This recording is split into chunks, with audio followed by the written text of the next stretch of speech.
Now, I want to pull back the curtain on what's really happening when you set an exciting new goal. Now, let me just see if I've got my tools. So, what happens is if you set something that's big, a brand new goal, what often happens is you find yourself back at square one a few weeks later, right? So what I want you to do now is I want you to imagine reality, your income, your habits, relationships. These are a single point, right? So let's say that your current reality is pink, this pink pen, okay? Pink pen is your current reality. It's your income, your habits, your relationships. It's a single point. Now imagine your desired reality. The 20K a month, the vibrant house, the finished book. Okay, it's feet away. You get inspired, decide to go for it. You're in effect anchoring a giant rubber band to your current reality. And you start to walk. So this is where you want to towards, so I'm going to put it in here, towards your goal. For a week, maybe one, maybe two, you're on fire. You're taking massive action. You feel the momentum and your goal feels closer than ever. But then as you get further and further away from what's familiar, you start to feel it. A strange, invisible tension pulling you backwards. It might show up as sudden anxiety. It might show up as overwhelming doubt, a wave of procrastination, a compelling urge to clean your entire house instead of making sales calls, right? This is the moment where 99% of people make a fatal mistake. They misinterpret the tension as a personal flaw. They think, see, I'm not cut out for this. I must have a block. I need to go heal this part of me before I can move forward. The universe doesn't want me to have this. You see, the moment you turn your focus back to fixing yourself, you stop moving forward. You are telling your unconscious mind, you're right. This new territory is dangerous. I am the problem. I'm just not ready yet. And with that, I just lost my pen. It fell out. So, all right, let me get my other one. All right, so what happens is, so you've got your current reality is the pink one. You've got your desire is this one. But as you are moving towards the desire, that tension, right, it slingshots you back to the beginning. And you end up with the same income, the same body, the same unfinished projects. This is the trap that most of the personal development world or self-help world falls into.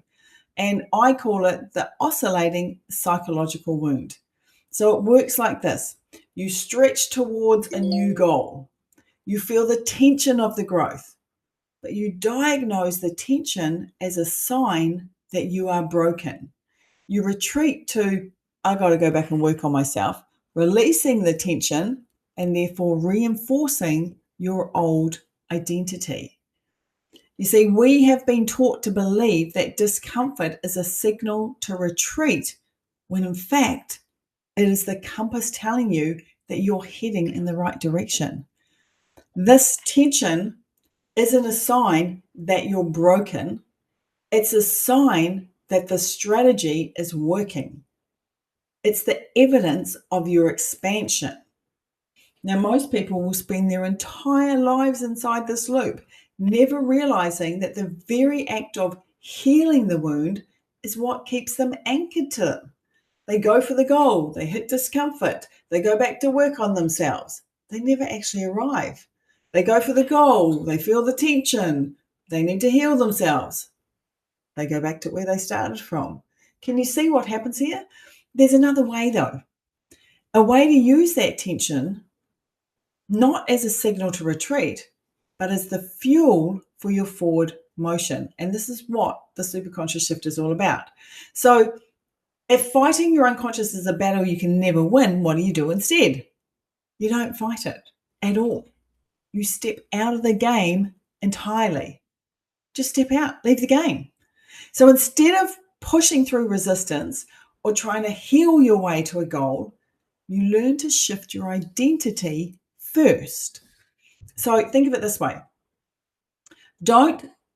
You don't fight with ice to make it change. You simply change the temperature in the room. The ice doesn't try to become water.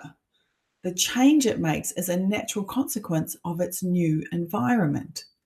Now, this is what is called the superconscious shift. It's the ability to rise above the problem or solution loop and create from a completely different level of awareness. So, I will eventually do this recording with some slides in here. So to understand this though, just picture, if you can, 3 distinct levels of your mind. So the first level is kind of like the street level. This is your conscious mind or your self-conscious. This is where you live probably most of the time. So it's the level of effort, willpower, and polarity. So that's where this is on the street level. So this is where the good and bad, the hot and cold, the right and wrong, success and failure, that's where all of that lives. So this is also where the rubber band lives, okay? It's a constant, exhausting tug of war going on all the time.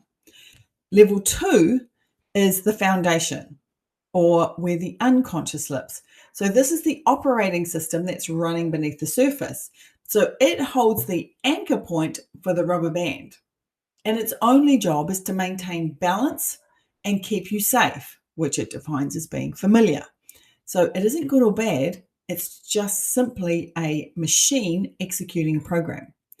And then at the very top, we have the penthouse or the superconscious.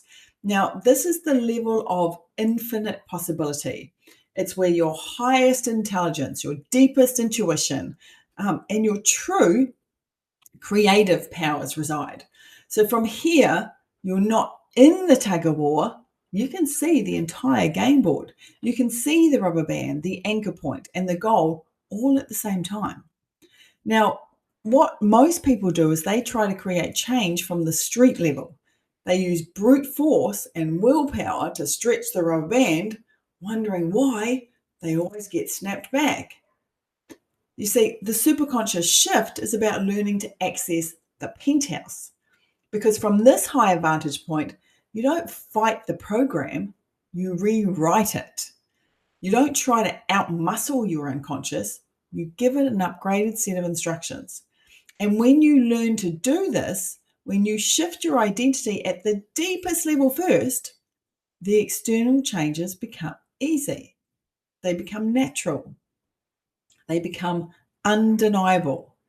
And you're no longer fighting the program. Instead, you're updating the programmer. So, are you guys ready to do some actual work? All right, we're going to do a process. So, I want you to grab something that you can write with. Now, I'm going to just have a quick drink of water. So if you haven't got a pen and paper or something that you can just jot something down with, just quickly go and grab that now. Okay, so we're going to do a process that will help you identify what's been blocking your momentum, and we're going to start to shift it. Okay. So what I want you to do is, step 1 is to choose your result. So what's one thing that you would really love to create in your life right now? Okay, don't overthink it, just pick something. If you want to type it in the chat box, type it in the chat box or write it down on a piece of paper. But what's one thing you'd really love to create in your life right now? All right. Don't overthink it, people. Got it? Okay, good. Now, if you had that result, what would it give you? And how would it make you feel? Just write that down.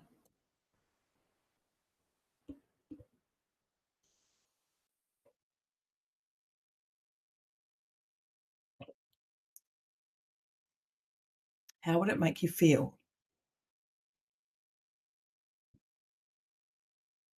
Okay, we're not going too deep here. We're staying fairly not surface level. All right, step 3, we're looking for evidence. So how will you know that you have it? What will be different? And what's the moment that you recognize that it's real? I want you to write that down. Okay, if you had the result, what would it give you? And how would it make you feel? How will you know? Well, we got that one. So the evidence step. How will you know when you have it? What will be different? What's the moment you'll recognize it's real? How will you know you have it? What's that moment you'll recognize it's real?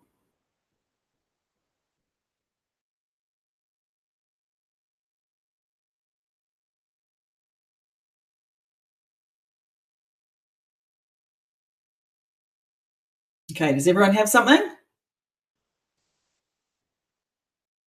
All right. So step 4 is we're going to step into it.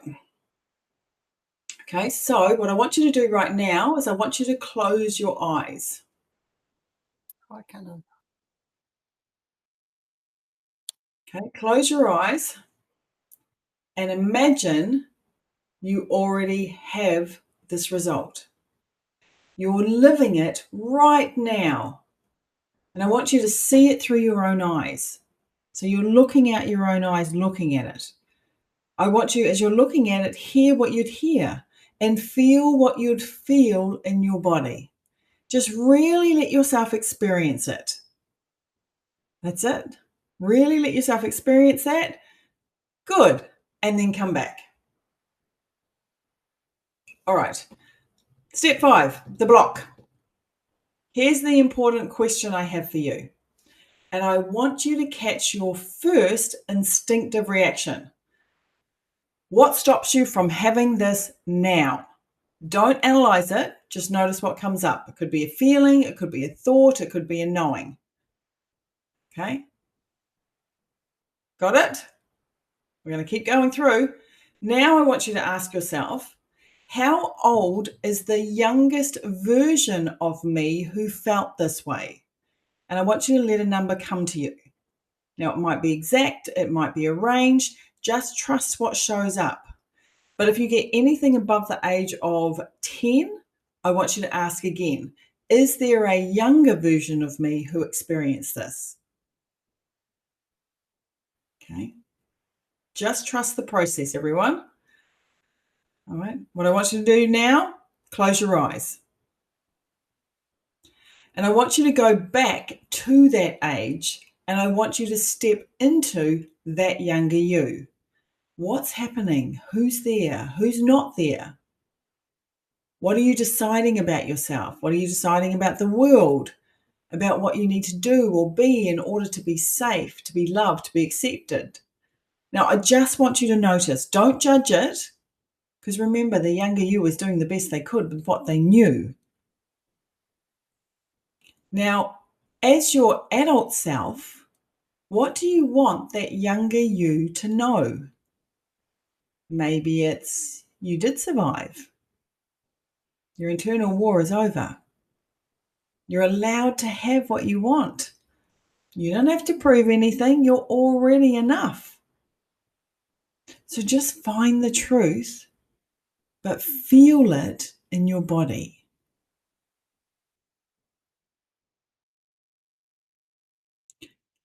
And then I want you to squeeze your wrist gently. So just use your fingers on the other hand and squeeze your wrist gently. And as you squeeze, just go ahead and bring that truth into your awareness. Feel it. And just breathe it in. And as you squeeze, I survived. And release. And squeeze. Feel the emotion you want that younger you to experience. Safety, love, freedom, power, and release. Squeeze. Here's what I know now that you didn't know then. And let them know. And release. And I want you to close your eyes one more time and step back into the younger you and put that squeeze on. And as you start to squeeze, start to grow that younger version of you up slowly. Let them move through time, bringing this new truth with them. And every time they hit a moment that needed this, bring the truth there too. Revise it, recode it. Grow them all the way up until they become you, right here, right now. Squeeze, breathe, integrate. And when you're ready, open your eyes and release the squeeze. So how was that, everybody? What shifted? What became clear? What feels different now? It's a really quick process, but it's really effective. It's just one process, one shift. And already some things have moved. So if anything happened for you, I want you to type it in the chat. Okay. I can tell you now, some things have already moved for some of you. So imagine that was a really simple process. So imagine what happens when you do this work consistently, when you learn to operate from your true identity instead of your survival patterns. Because that's what the 2026 version of the momentum method is designed to do, to help you become the person who follows through naturally, without force and without burnout. Okay. So that feeling that you have right now, that sense of lightness, maybe a little bit of clarity, that is the feeling of an upgrade installing. Okay. So the process we just did is a recode of your past history, but it's just a small taste of what becomes possible when you stop trying to fix yourself and you start rewriting your internal operating system. So notice how quickly for some of you, something shifted. Something had to have shifted. Now, it may have been a pattern that you've been carrying for decades that suddenly became visible for you. And it also became optional, because here's what happened there. For the last 5 minutes, those last 5 minutes that we just did this, you weren't digging in the wound.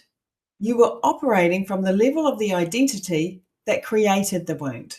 And that single distinction makes all the difference.